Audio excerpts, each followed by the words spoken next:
Dzień dobry.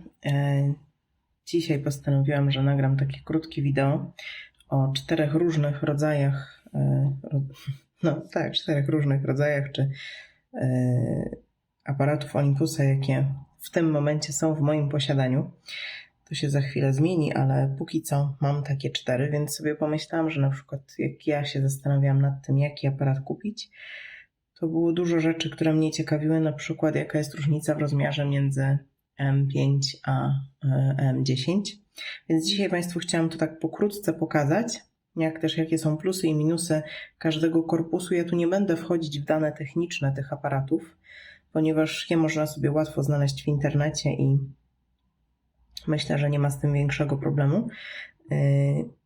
Dlatego też tylko porozmawiamy sobie o takich fizycznych aspektach tych aparatów i co może pomóc nam podjąć decyzję.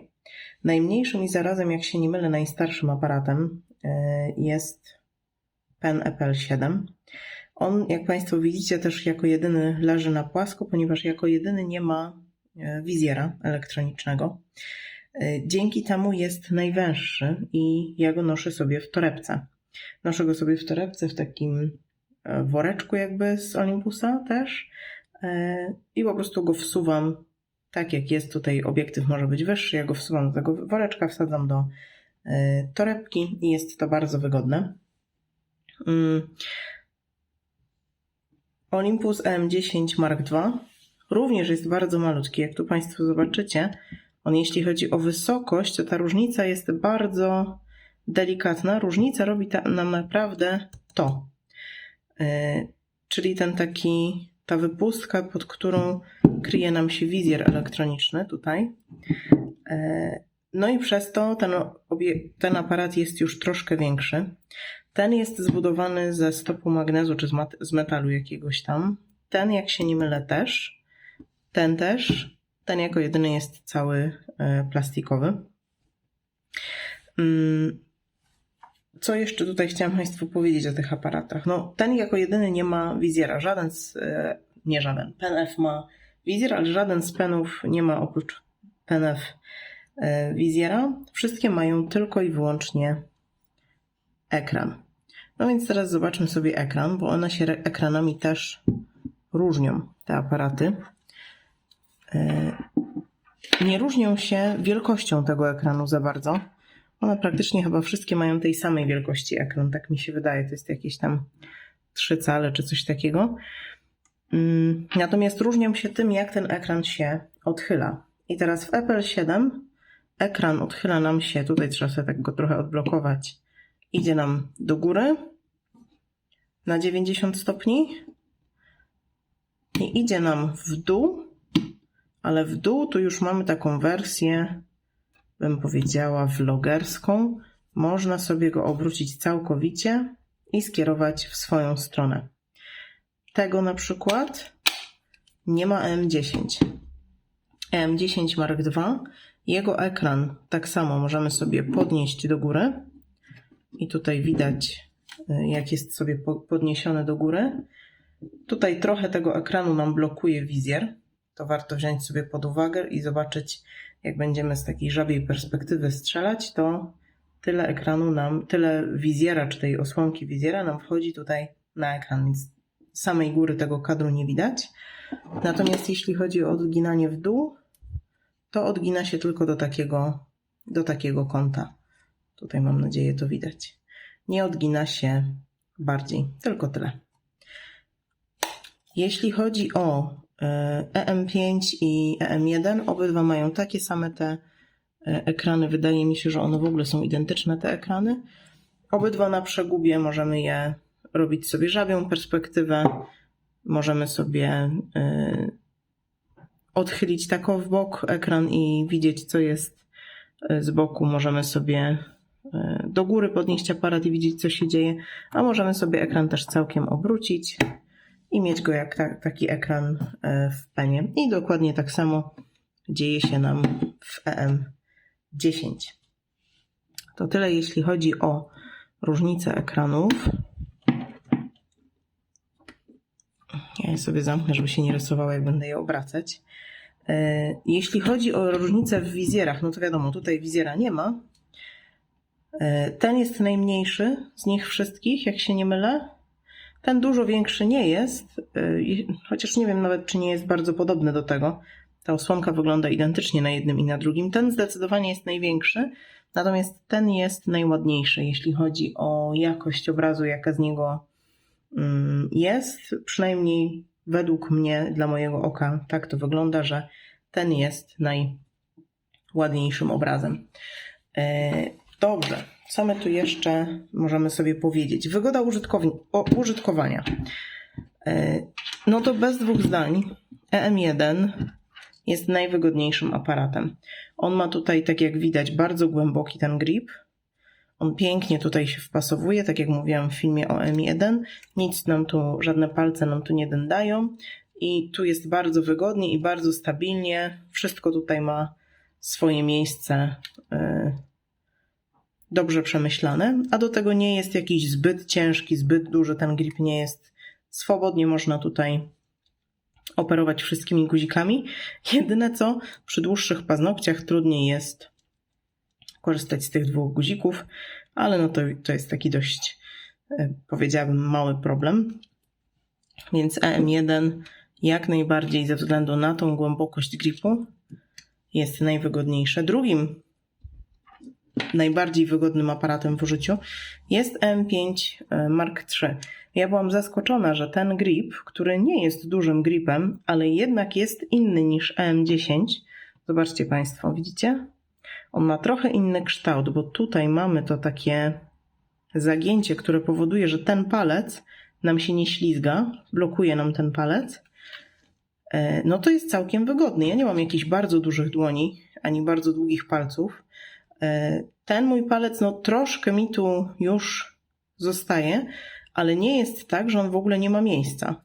I jest to całkiem wygodne i ten grip jest taki, że no nie boję się jakoś bardzo, że on mi spadnie.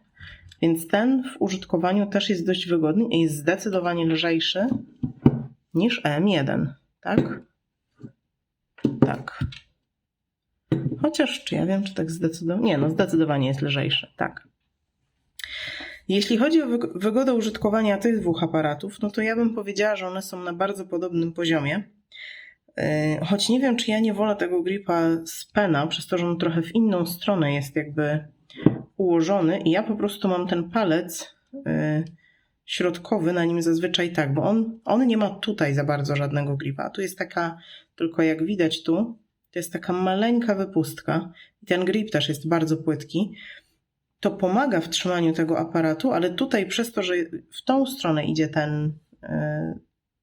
to wyżłobienie w tym gripie, to ja tu po prostu mam palec środkowy i zazwyczaj trzymam go tak, że mam palec środkowy na gripie, a reszta sobie tutaj gdzieś fruwa. Ja mam zazwyczaj do niego zapięty pasek i on po prostu wisi mi przy moim boku i wtedy jest to wygodne.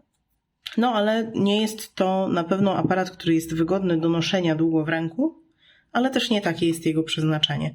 To zdecydowanie jest najwygodniejszy aparat torebkowy. No i jeśli chodzi o EM10, on ma tutaj taki, jak widzicie Państwo, wyżłobiony grip. On idzie po takim skosie i jeśli chodzi o trzymanie jego, no to tutaj już jest takimi opuszkami palców trzeba go trzymać. To nie jest bardzo niewygodne, aczkolwiek jest zdecydowanie mniej wygodny niż w EM5, co mnie zaskoczyło, bo nigdy nie miałam wcześniej EM5 w ręku, więc nie wiedziałam jak to będzie, a tutaj tylko fakt, że on jest troszkę głębszy i ma to takie wyżłobienie tu, robi dużą różnicę. Jest odrobinę też wyższy i to też robi różnicę, bo tutaj z czasem jak chodzę, to ten palec mi czasem już ucieknie, bo te chcą się ratować i tak bardziej taką łapią ten aparat, a ten gdzieś tam mi ucieka.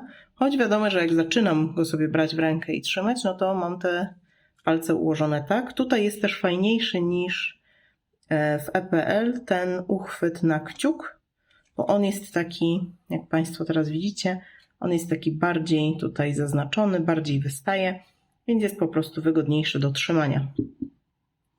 Jeśli chodzi o to, czym one się oprócz tego różnią, to te dwa aparaty mają 16-megowe matryce, Te dwa aparaty mają 20-megowe matryce. Te dwa aparaty mają autofokus oparty na kontraście, a te mają ten hybrydowy autofokus oparty na kontraście i detekcji fazy, więc one mają po prostu lepszy ten autofokus. Jeśli chodzi o użytkowanie, no to jak Państwo widzicie, wszystkie te trzy aparaty z serii OMD mają po dwa pokrętła, czyli w trybie manualnym mamy dostęp do jednego i drugiego. W EM10 te pokrętła chodzą bardzo lekko, one są bardzo leciutkie. W EM5 chodzą z fajnym oporem, powiedziałabym z największym z nich wszystkich, ale może to wynikać z tego, że EM10 jest po prostu najkrócej używanym, najnowszym aparatem i po prostu jeszcze się te pokrętła nie wypracowały. Natomiast tutaj chodzą super. Tutaj chodzą jeszcze z takim trochę większym oporem, ale też bez żadnego problemu. Tylko te dwa aparaty mają blokadę na tarczy trybów, że dopiero jak wyłączymy blokadę, to dopiero wtedy możemy zmieniać sobie na tarczy trybów coś, ale to zapobiega temu, żebyśmy nie przesunęli sobie trybu w trakcie fotografowania czy wyciągania aparatu z torby. Co jeszcze? Obydwa te aparaty mają Pro Capture. Tutaj żaden z nich Pro Capture nie ma oczywiście. EM10 Mark II, i tu uwaga, to jest ciekawostka, bo Mark III tego nie ma, ma cichą migawkę. Nie pamiętam do jakiej wartości ona dochodzi, bo mechaniczna dochodzi do 1/4000, tak samo w EPL7. Tutaj obydwa mają do 1/8000, natomiast on ma cichą migawkę, tylko nie pamiętam do jakiej wartości dochodzi. Wydaje mi się do 1/8000, ale mogę się mylić, więc to można sobie sprawdzić też w specyfikacji. Co jest bardzo wygodne w EPL7, a czego nie ma w żadnym z wyższych modeli, to jest to, że włącznik jest tutaj z prawej strony, więc operujemy aparatem jedną ręką. Natomiast wszystkie te mają tutaj tą dźwignię taką, żeby je włączyć, i jak w EM10 jestem w stanie to zrozumieć, bo on stylistycznie wygląda bardzo zbliżenie do OM10, czyli aparatu na film analogowego, i tam właśnie taka, czy do OM1, i tam właśnie taka dźwignia do włączania była, tak niekoniecznie jestem w stanie to zrozumieć, czy w tym aparacie, czy w tym, chociaż no ten też jest zbliżony wyglądem, ale byłoby to zdecydowanie wygodniejsze, gdyby ten włącznik był tutaj, bo po prostu dzięki temu, no ten aparat ja po prostu biorę do ręki, włączam, wyłączam, nie ma problemu, natomiast ten, no to już jest operacja, która wymaga dwóch rąk. Co jeszcze chciałam Państwu powiedzieć? Chciałam Państwu pokazać chyba tak z góry bardziej, porównać EM10 do EM5, bo one są jakby stylistycznie bardzo zbliżone. I tu będzie chyba najlepiej teraz widać różnicę w gripie i w tym, jak tutaj jest wyprofilowany. Tutaj jest też troszkę szerszy ten aparat. Dzięki temu ma wygodniejszy ten grip. Tak. I on jest też odrobinę wyższy. Tak, jest odrobinę wyższy. Jest odrobinę wyższy niż EM10. To może bardziej, jakbym je położyła jeden obok drugiego. O, teraz to widać, że EM5 jest odrobinę wyższy od EM10. To nie jest ogromna różnica, to jest jakby oto wyżłobienie. Ten jest troszkę wyższy i troszkę grubszy. Kolejną różnicą, jaka jest w tych aparatach, a która myślę jest dość istotna, to są baterie. Bo wszystkie te trzy małe aparaty używają tej samej baterii. One wszystkie mają tą BLS 5 czy 50, tą małą bateryjkę. Niestety EM5 Mark II też ma tą małą bateryjkę. Niestety ma to taki plus, że mogę tych baterii mieć więcej. To są te same baterie dla EPL7 i EM10. O, to sobie nie zamknęłam. Więc tu mamy taką i tu mamy taką. Ciach. Proszę bardzo. Natomiast EM1 Mark II ma już taką pokaźną baterię. To jest taka bateria Fest, która wytrzyma zdecydowanie dłużej niż te baterie. Czym jeszcze się różnią te aparaty? Te 3 aparaty mają po jednym wejściu na kartę pamięci, przy czym te 2 mają na zwykłe karty SD, a ten może obsługiwać te karty UHS-2, czyli te, które mają te 2 rządki pinów i w związku z czym szybciej zapisują informacje. Więc taka różnica między tymi aparatami. Ten też ma wejście na 2 karty. Ten jako jedyny ma wejście na 2 karty. I pierwsze wejście na kartę to jest właśnie te UHS-2, czyli te szybsze zapisywanie. Natomiast drugie wejście to jest już zwykłe SD. To, że ja akurat takie karty tutaj mam, no to jest oczywiście gdzieś tam moja jakaś decyzja. Natomiast żebyście Państwo wiedzieli, że na przykład te aparaty, one, nawet jeżeli wsadzicie Państwo do nich te karty UHS-2, to one będą je zapisywały jak UHS-1. Czy jeszcze coś chciałam Państwu powiedzieć? Jeśli chodzi o wagę, to właśnie to jest coś, co mnie zaskoczyło, że one są teraz bez baterii. Tak naprawdę EM5 jest tylko odrobinę, mimo że jest z tego tworzywa zrobiony, ale tak na czucie jest tylko odrobinę cięższy od EM10, który w teorii jest mniejszym aparatem. I od EPL7, bo to one są prawie, nie wiem jaka tam jest gramówka, to na pewno w specyfikacji wychodzi. Wiadomo, ten będzie najcięższym aparatem, nie? Zwłaszcza jak mu się włoży jeszcze baterię, to będzie najcięższym aparatem, ale też nie jest jakiś bardzo, bardzo ciężki. I co jest ciekawe, że one, mimo że no, różnią się rozmiarami, to wcale nie różnią się tak dramatycznie, bo proszę zobaczyć, między tym a tym aż takiej ogromnej różnicy nie ma, no bo wiadomo, one muszą te same obiektywy obsługiwać. Na szerokość to jest kwestia no jakiejś tam odrobiny. Największa różnica jest oczywiście tutaj w gripie od góry. No ale to jest aparat, który uchodzi za profesjonalny, a to jest zupełnie amatorski aparat.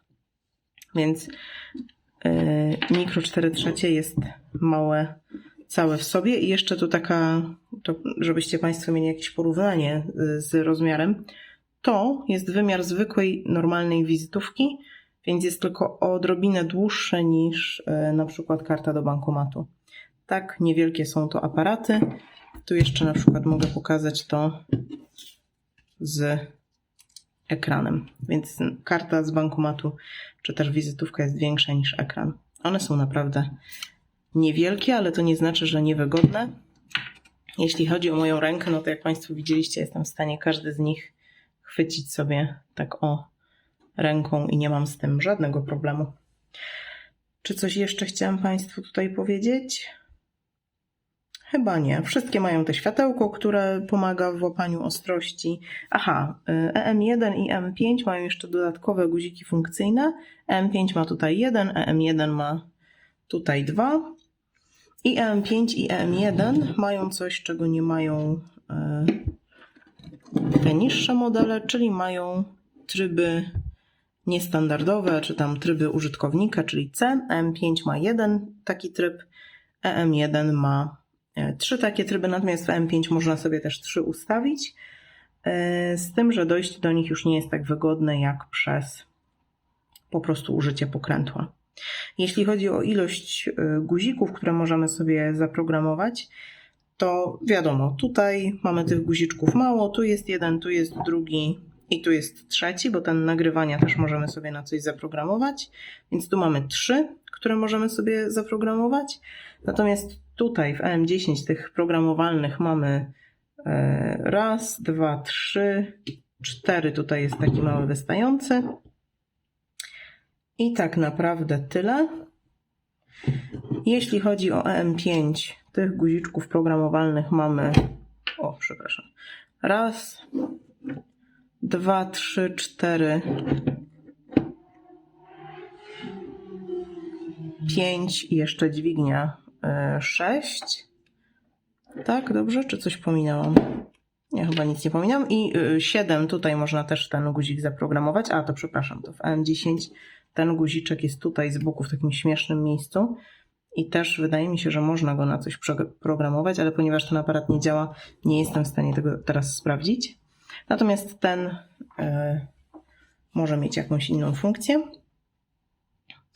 I w AM1 mamy 2 guziki programowalne z przodu, 3, 4, 5, 6, dźwignia 7 i tak samo guzik przełączania wizjera 8 i te nie pamiętam, chyba też można je zaprogramować na coś innego. No więc on ma najwięcej, natomiast to już jest naprawdę wystarczająca ilość, przynajmniej dla mojego użytkowania, wystarczająca ilość tego, co można sobie zaprogramować. Wszystkie mają czujnik zbliżenia oka, w sensie te, które mają wizjer. I co? I to chyba tyle. Aha, wszystkie mają focus picking. Ten ma najbiedniejszy, bo tylko taki na biało. W tych można sobie ustawić kolory. W tym wydaje mi się, że też. Ustawić sobie kolory i intensywność wyświetlania tych kolorów. Wszystkie mają bracketing. W sensie te 3 mają bracketing. Ten... Nie pamiętam. Sprawdźmy, czy on ma bracketing. Nie pamiętam tego. Aha, wyciągam mu baterię, to nie sprawdzę. No mniejsza, to nie jest najbardziej istotne tutaj. Wszystkie mają tryby seryjne, jeśli chodzi o migawkę. Ten ma też najsłabszą stabilizację, bo ten ma 3-osiową, tu jest chyba 4-osiowa, a tu są 5-osiowe. Najlepszą stabilizację ma M1, ten ma odrobinę gorszą, natomiast już od tego modelu to ta stabilizacja to jest ekstra po prostu. I tak, to chyba tyle, jeśli chodzi o takie krótkie porównanie tych modeli. Ten lubię coraz bardziej, ponieważ on jest taką hybrydą między tym, ponieważ ma praktycznie wszystkie funkcje tego aparatu są w tym, plus ten jeszcze ma slow motion. Natomiast wyglądowo przypomina bardzo ten, a ja tego bardzo lubię i on mi się po prostu bardzo podoba, bo przypomina mi analoga. No a ten jest po prostu słodki i bardzo mi się podoba. Ja wiem, że to nie jest super istotne, ale to jak tutaj jest to logo napisane. Zdecydowanie bardziej podoba mi się tutaj na penie, jak to wygląda, niż tutaj takie po prostu wielkie, chamskie, białe bądź czarne Olympusy. No ale cóż, to jest tylko kwestia gustu. Natomiast ten uważam, że jest śliczny, tak samo jak ten i bardzo go już lubię. I tyle. Mam nadzieję, że Państwu to trochę dało pogląd na to, jak to wygląda. Aha, jeszcze jedna rzecz. I w tym aparacie, tu gdzie jest bateria, to jest też karta SD. Natomiast w tych aparatach baterię mamy od spodu. Mamy taką inną dźwignię do otwierania baterii. Natomiast karty SD mamy z boku. I jeszcze jedna rzecz, jeżeli byście Państwo chcieli nagrywać wideo. W tych aparatach nie ma wejścia na mikrofon, a mikrofony, które są tutaj zamontowane, umówmy się, że ich nie ma, bo dźwięk z nich jest dramatyczny. Natomiast tutaj obydwa te aparaty mają wyjście na mikrofon. Te 2 są uszczelnione, te 2 nie są uszczelnione. Czy coś jeszcze? To chyba wszystko. No to nic. Mam nadzieję, że Państwu choć troszkę to w czymś pomogło. Polecam się na przyszłość i do zobaczenia w następnym nagraniu.